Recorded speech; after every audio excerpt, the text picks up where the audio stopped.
back over 5 moments from your career and get your take on those.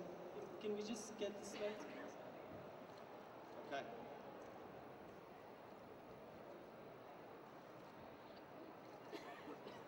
All you kids would have been too, you wouldn't have seen these before. You probably wouldn't have been born when these happened.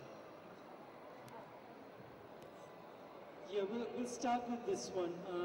The '87 World Cup. What do you remember of that? Long time ago now. It is, I mean, wow, I got a lot of hair and I'm pretty skinny there. It was quite a while ago, but yeah, that was 1987, so I was only a 22-year-old at that stage. And we came to India as ranked outsiders for the World Cup. And we had the most amazing tournament, which culminated in us playing England in the final at Eden Gardens in front of 95,000 people. And fortunately for Australia, we had the support of 95,000 Indians, purely because we had beaten Pakistan in the semi-final, and England had beaten Pakistan, and England had beaten India in the other semi-final. So all of a sudden we were playing in front of a home crowd, which made a massive difference. And as a young guy, it was a great experience. We played a really fantastic game. I think I took 2 wickets in that final. I got 7 not out, only placed about 10 balls, and it was one of the highlights of my whole career. You know, playing in front of 95,000 people and winning a World Cup against the odds when we were probably the rank outsiders going into the tournament. But bowling that 49th of a World Cup final and game still on the line, you gave away 2 runs. I mean, what was your mindset going into something like that? Look, as the tournament went along, Alan Border, the captain, gave me the responsibility of bowling in the last couple of overs, and I really started to enjoy that pressure. I developed a slower ball, which you younger guys will probably watch the IPL and you see bowlers bowling the ball out of the back of the hand. Well, I was the first guy to bowl the ball out of the back of the hand like that, back in 1987. A lot of people forget that, and that just came about by accident in the nets. So I would encourage all you guys to try things in the nets, because I was just mucking around the nets. I bowled the ball out of the back of my hand, and all of a sudden, the batsman who was facing it said, "That's a fantastic ball, you should start bowling that." And then 6 months later, I was bowling in the World Cup. As you say, in the second last over, I think I bowled 2 slow balls, a couple of Yorkers, and went for 2 runs. And that was all because I was experimenting in the nets, trying different things. Next thing I knew, it became, I guess, a match winner for Australia. I think you'll enjoy the next slide, especially given what's going on in England right now.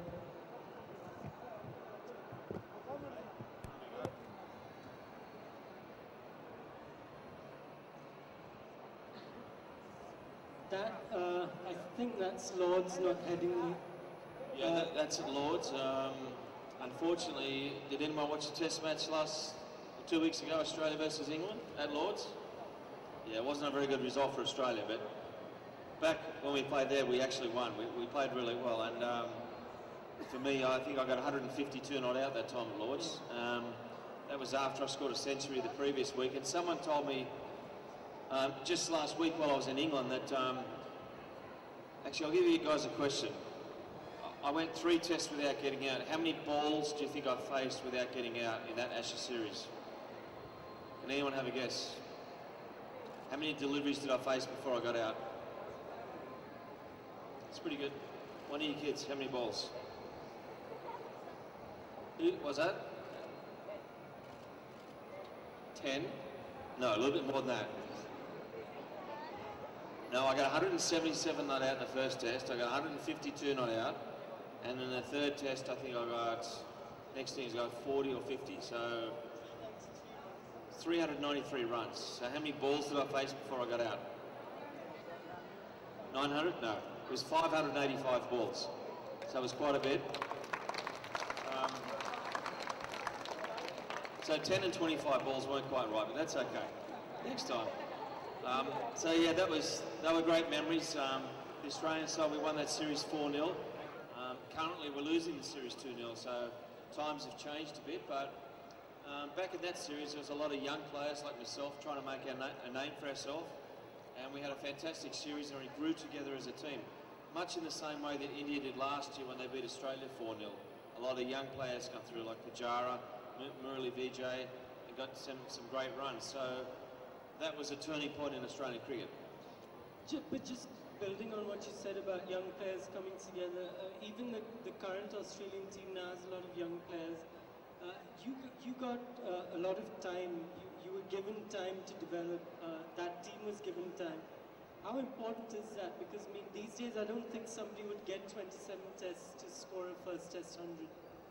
They wouldn't, but I guess having said that, I got 3 fifers in the meantime, so my bowling basically kept me in the team.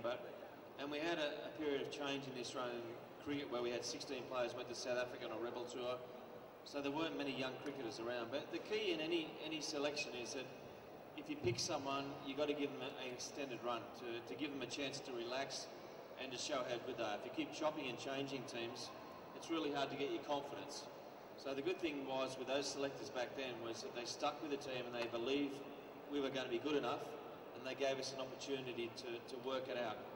And these two tours changed everything, didn't they, for Australian cricket? The '87 World Cup and this Ashes win was the springboard for like almost 15, 20 years of domination. It was. It was really the catalyst for change in the Australian side, because before that we were really struggling as a team. In fact, it took me 14 test matches before I played in a winning team. It took me 3.5 years before I scored my first test century. So, you know, we had a lot of tough times, but we got through them. And as you say, the '87 World Cup, then the '89 Ashes, and after that we were probably the #1 side of the world for the next 10 years. So it certainly gave us the impetus to become very good.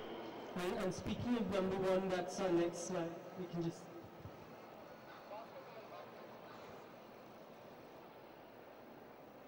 I think you'll enjoy that picture.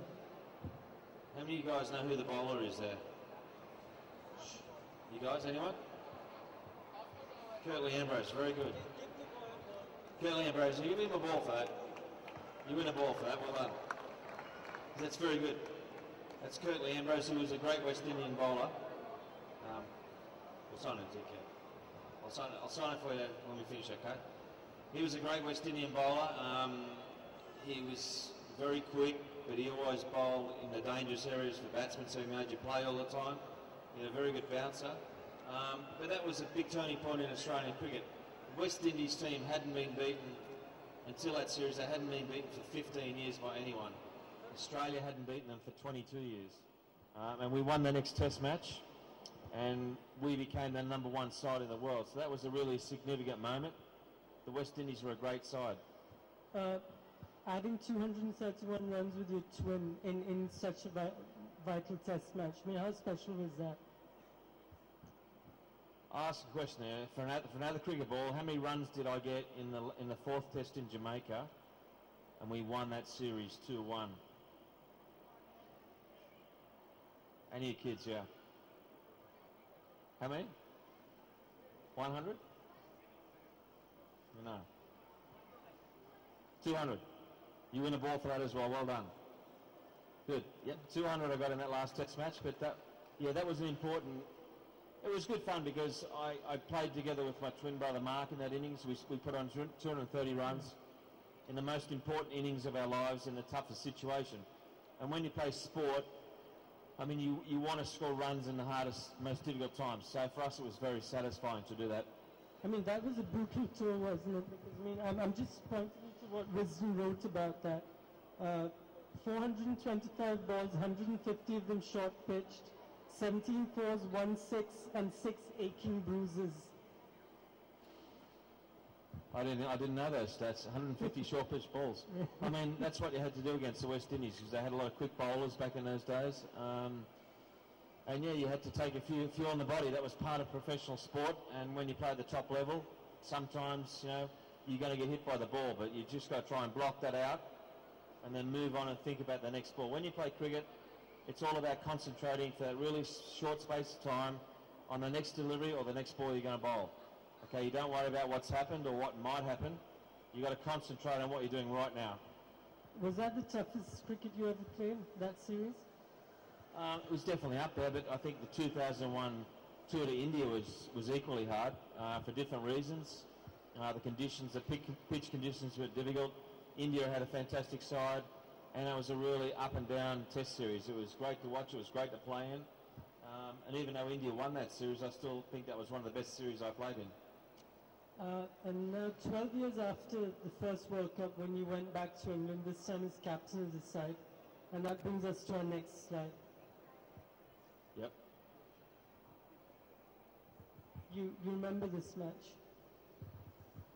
Yeah, this match was against South Africa, and it was a quarter-final. We had to win that to get to the semi-final, and we were chasing 271. We were 3 for 49, and I probably played the best one-day innings I'd played for Australia, scoring a century. And then we went to the semi-final, and that was a tied match in the semi-final against South Africa, but we went through because we'd beat them in the previous match.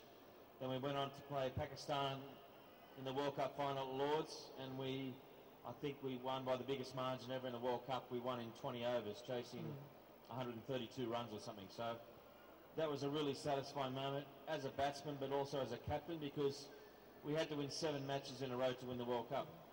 Yeah, you started poorly and then had pretty much had no option but to win everything.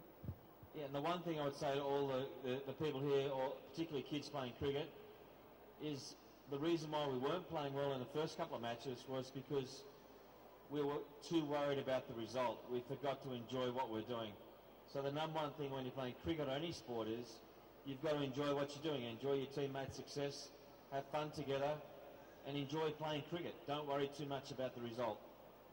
And did you actually say anything to Herschel Gibbs during this game?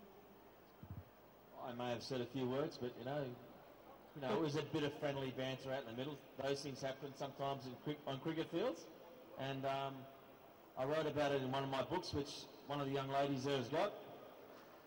Very good of you to do that.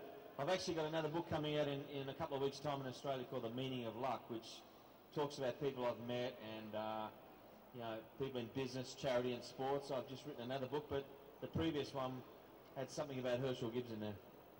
Yeah, and that brings us to another Ashes moment, your last Sydney 100, last ball. Talk us through that one. Look, as a young boy, the same age as the kid sitting down here, I used to watch Test cricket a lot, and one of my heroes was a guy called Doug Walters, who was a really dashing stroke maker for Australia. And I remember seeing him hit a 6 off the last ball of the day to reach 103. And I watched and I thought, well, how good was that, getting a 6 off the last ball to reach a century? Wouldn't that be great to do that one day? And I never thought I'd have the opportunity, but there I was, 98 not out, with 1 ball to go in an Ashes test against England. And I remember Richard Dawson, who was the bowler, threw in a quicker ball, and I just sort of played this cover drive, and I didn't even feel the ball come off the bat, but it raced to the boundary, and I got, I guess, a century off the last ball, and the crowd went crazy, and it was, you can see them in the background, it was, 40,000 people went crazy, a bit like when Sachin Tendulkar plays in Mumbai, when he hits a boundary, similar sort of thing with the crowd, and it was a moment that I'll always cherish and remember, and it was definitely one of the highlights of my career. 8 out of 9 Ashes tests you won as captain. What made those contests special for you? Which one did I lose? This one. Damn it. I lost one. Yeah, good point. What made it special? Well, for us, it's similar to when India plays Pakistan. There's something extra special about the contest. It means just a little bit more. England, Australia, I mean, for us, it's, we all came from England. We were the convicts who were sent to Australia. So, when we play against England, it's like, we've got to get one back on England. So it was always that extra little bit of special feeling between Australia and England for the Ashes. And, as I say, I lost my first series against England, but after that we won the next 8 series. And we had a really good run. Unfortunately for Australia, it's turned around and we've now lost 3 of the last 4 Ashes series. But that's sport. It goes in cycles, and you've got to stick with your team. When I was captain, we had a very good team, and we were confident, and we believed that we could win every test. What's your favourite Ashes memory, though, of all the matches that you played in? I think for any cricketer, when you score your first Test match century, that's really special, because you dream of one day representing your country and then scoring a century, and when it actually happens, it's a tremendous feeling. It's a sense of relief.